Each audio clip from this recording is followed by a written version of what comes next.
Assalamualaikum dan selamat pagi. Welcome back to channel. Pagi ni macam biasa Zul akan mereview market di coin market cap dan juga sedikit technical analysis untuk tengok ke mana ke arah pergerakan market. So hari ni adalah weekend, di hujung minggu untuk di crypto. So normally memang tak akan ada berlaku sebarang pergerakan dasik. So apa nanti kita akan tengokkan pergerakan market ataupun arah seterusnya, arah semasa untuk pergerakan di Bitcoin. So untuk malam kita tengok ada sedikit rejection daripada block resistance kita seperti mana yang tu draw semalam. So nanti kita akan tengok di chart. So tanpa buang masa lagi, let's go kita pergi ke coin market cap dulu untuk review market secara keseluruhan apa yang dah berlaku dalam tempoh 24 hours untuk hari semalam.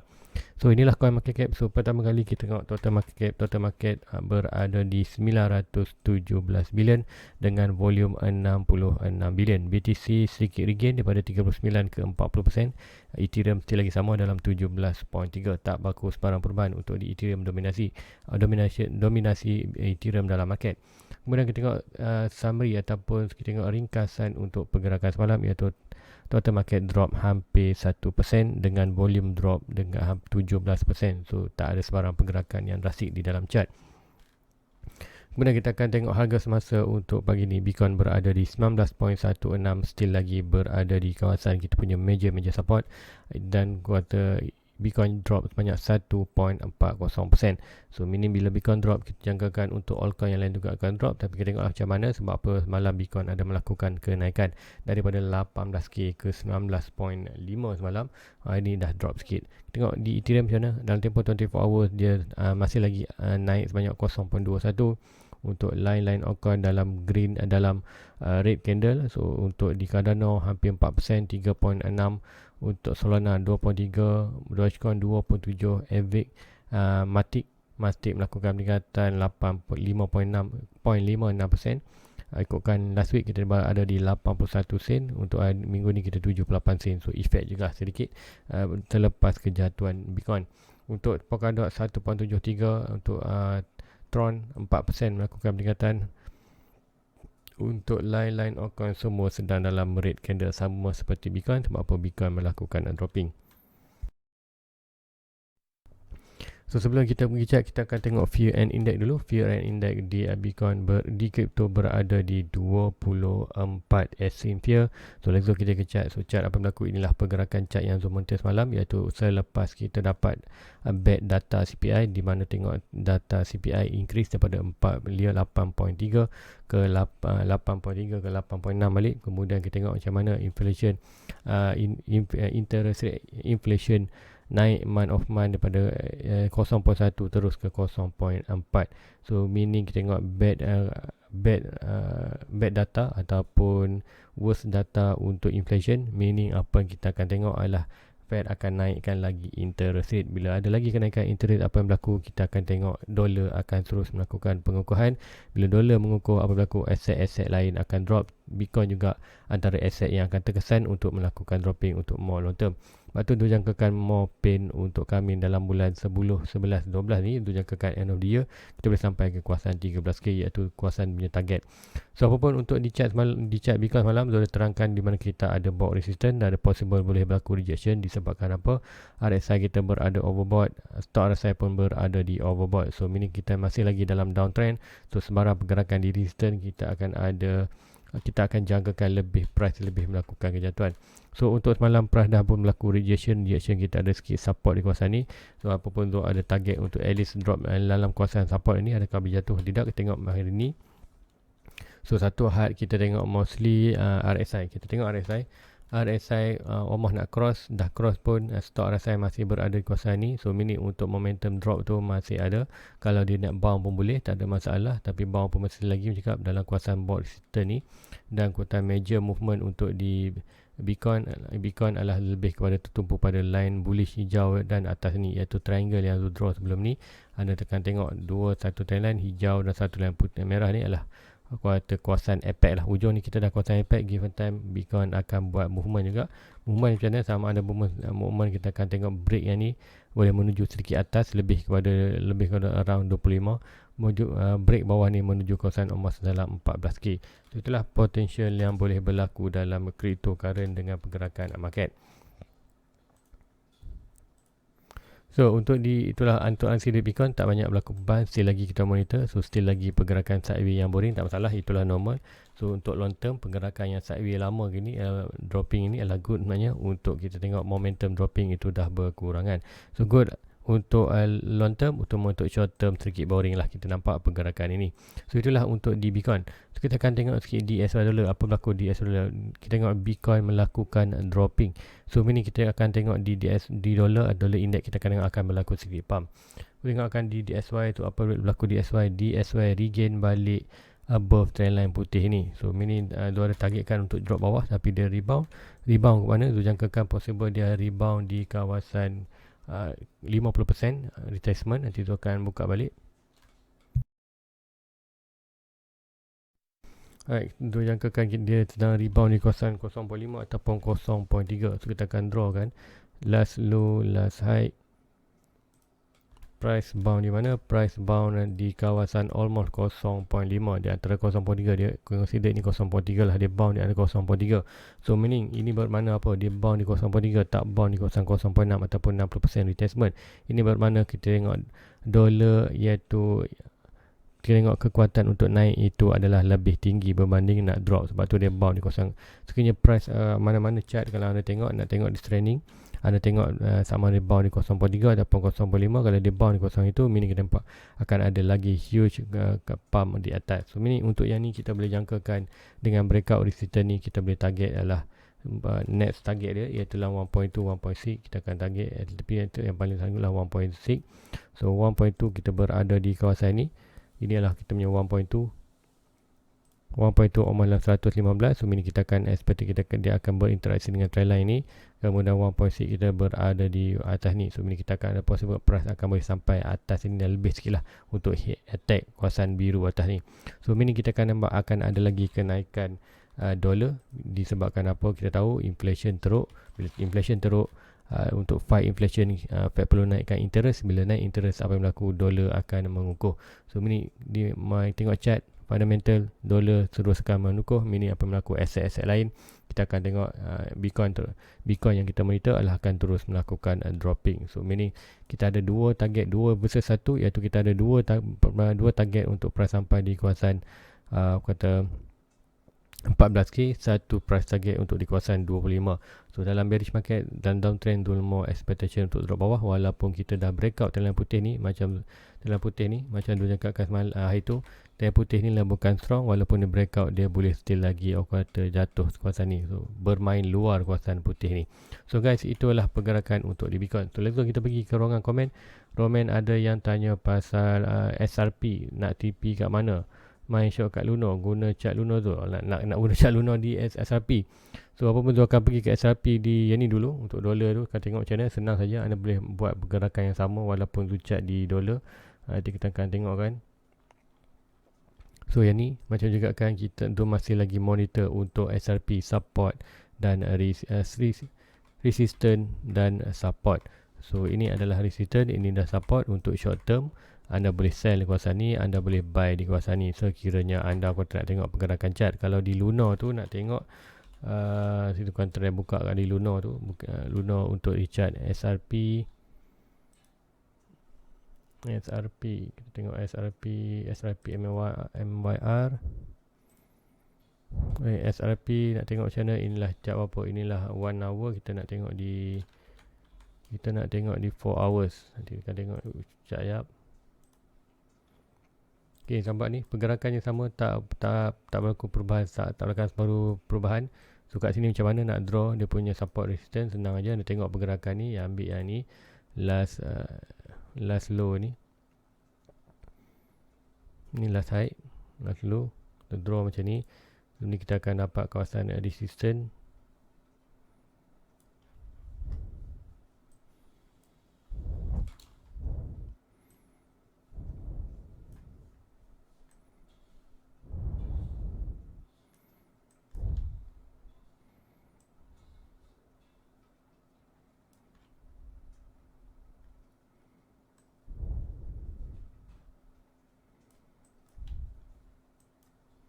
Di kawasan mostly di kawasan ni. Ni adalah kawasan support dia. kemudian resistance kita akan ambil daripada yang last touch, last high, last low. So ini kita akan dapat board resistance. So ini adalah antara board support dan resistance yang anda boleh monitor untuk di $. So anda boleh draw sama saja, tak berlaku sama saja seperti mana yang draw di kuartal DSY, di kuartal chart di chart ni USD ni tu sama aja pergerakan ni, iaitu ambil daripada point bawah ni. Kenapa point ambil? Kita ada key level kawasan ni. So sama juga di ni kita ada key level. Kalau anda tengok ni kita ada key level tu, kalau letakkan mesti dalam kawasan ni. So ini kita consider ambil last low ni yang dia attack ni, last low dan last high. Kita dapat support dia, dan baik dapat support pas dah touch kawasan ni, kita akan ambil point ni, point high dan point low ni kita draw Fibonacci dan kita akan resistance. So untuk di SRP, whatever price antara support dan resistance ni adalah kawasan untuk current time untuk anda play lah dalam kawasan SRP. So itulah untuk SRP. So next comment apa lagi? Nak tengok beri SRP. SRP menjadikan SRP good untuk long term, tapi sebab apa? SRP dia punya transaction laju, dia punya apa lagi, fundamental dia pun tak ada masalah. Cuma satu je masalah SRP ni, ada dua yang isu yang besar ni. Yang pertama, isu paling penting adalah isu SEC. Dia masih lagi dalam kuartal isu mahkamah lawan SEC tu. Dan kalau menang tu, yes, ada sikit potential naik. Dan kemudian yang kedua adalah Ripple, iaitu Ripple ni yang kuartal control SRP, meaning 50% supply SRP dipegang oleh Ripple. So bila nanti kalau contoh bila price SRP naik tu, Ripple boleh jual banyak sebab apa? Dia ada pegangan. Tak seperti macam contoh di Cardano hampir 80% dia punya coin, kuartal jumlah total market tu 70-80% dia punya coin Cardano dalam staking. So meaning tak akan ada siapa-siapa boleh kuartal jual dan kuartal sebab apa? Dia ada kontrak lah untuk simpan staking tu 80% tu. So hanya dalam 30% saja supply akan bermain. Tapi untuk di SRP dia ada hampir 50% yang bila-bila masa Ripple boleh jual ataupun boleh jual lah. So ini kalau ada berlaku kenaikan yang drastik di SRP, orang pertama akan jual mestilah Ripple. Sebab apa? Dia ada pegangan 50% supply untuk SRP. So dua isu saja yang orang tetap menarik di SRP. Tapi apapun dia punya transaction memang laju. So anda siapa yang dah berurusan dengan SRP, dia tahulah berapa lajunya transaction untuk SRP, dan juga fee dia amat adalah murah. So itulah untuk SRP. Kemudian nak tengok apa lagi? Okey, kat ni sekejap naik, sekejap turun, yang pasti aku MC. Tu je lah macam cakap, ketegak juga. Aku cakap jangan kuartal leverage. Nak leverage juga kan buy spot saja. Buy spot kita invest untuk long term, ataupun leverage bukanlah yang terbaik. Kalau nak tengok dalam dunia trading ni, yang leverage selalunya rugi. Yang untung apa? Yang untung yang promote leverage tu. Bila promote leverage dia, anda perlu nak register account lah apalah, kerana pakai link dia. Tu sebaik saja anda buat sebarang transaction, rugi ataupun untung anda yang anda kuartal yang promote tu, anda guna dia punya kod tu, dia akan dapat dapat profit. So dapat commission dia. So macam tu cakap kata dengan leverage, siapa yang kuartal urut-urutkan leverage atau promote leverage tu, itu hanyalah untuk dia punya dapat commission dia. So anda masuk, anda hit saja buy ataupun sell, anda akan dibayar, anda perlu bayar spread itu akan dapat di exchange akan dapat. Kemudian siapa yang promote, yang anda menggunakan buka account guna link dia tu, yang link yang promote tu akan dapat juga commission. So ini siapa yang rugi? Siapa yang dong? Anda yang rugi. Atau dalam kata nama leverage. So menjadikan jangan leverage, buy spot saja, lebih kepada long term, dan ikutkan dalam market. Lebih kuartal 90%, 95% orang yang buat kuartal betul-betul sustain dalam kalau trading ni, ataupun kata dalam stok ke saham ke apa, adalah dalam holding spot. Yang kuartal kaya untuk leverage ni adalah mostly lebih kepada kata yang promote tu lah, yang kuartal promote link, promote siapa nak buka guna nama dia, macam tu. Tu apa lagi nak tengok? Request gold. Okey, kita akan tengok gold. Gold apa yang berlaku? Gold dijangkakan dropping juga disebabkan apa? Disebabkan dolar terus melakukan peningkatan. So nanti kita tengokkan gold. So gold lama kita akan tengok di daily. So last kita ada okey. Untuk gold still lagi kita berada dalam kawasan channel ni. Tidu akan drag channel ni bawah sikit lagi. Ini adalah 4 hours punya apa channel. So kita tengok macam mana sebelum ni ataupun lepas kenaikan, sebelum kita tengok dolar Dolar pula gold ada sedikit berlaku kena quarter breakout, tapi failing balik sebab apa, kita ada satu trend line.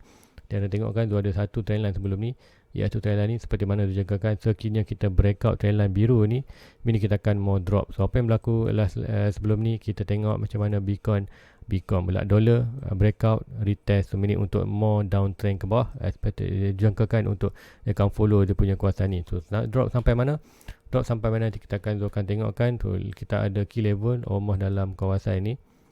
Tu kita ada support, currently kita berada dalam support 1.7. So apa yang dijangkakan dia akan kembali balik di key level ni, key level almost dalam kawasan ni. So almost dalam mana dijangkakan kita akan kembali balik dalam kawasan ni tu kat orange.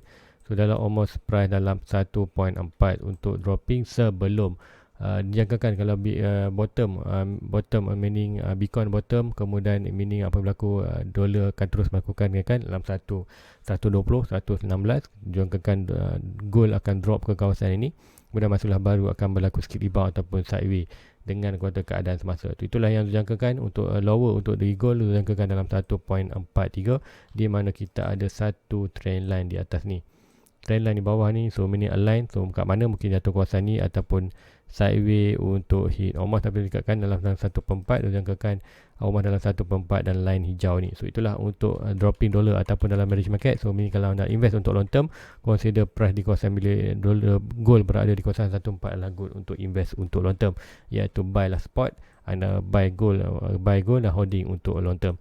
So guys, itulah untuk analisis untuk hari ni.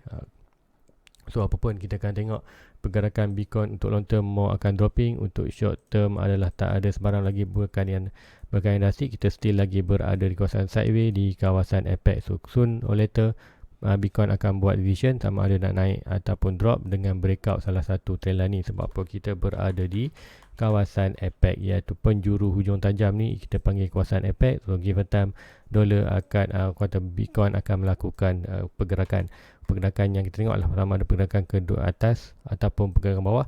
Tapi dengan current time, dengan keadaan ekonomi dan fundamental, semua kita nakkan untuk Bitcoin akan more drop ke bawah dan align dengan kita punya ada price target kawasan 14k, dan jangkaan untuk 4 year circle end of the year bulan 12 bulan 1 kita akan more pain is coming ataupun more drop coming untuk dalam market, disebabkan dolar terus melakukan peningkatan, disebabkan inflation getting worse dan interest rate terpaksa dinaikkan untuk fight inflation. So guys, rasa itu saja untuk pagi ni. Like, subscribe, jumpa anda di next review. Assalamualaikum, bye bye.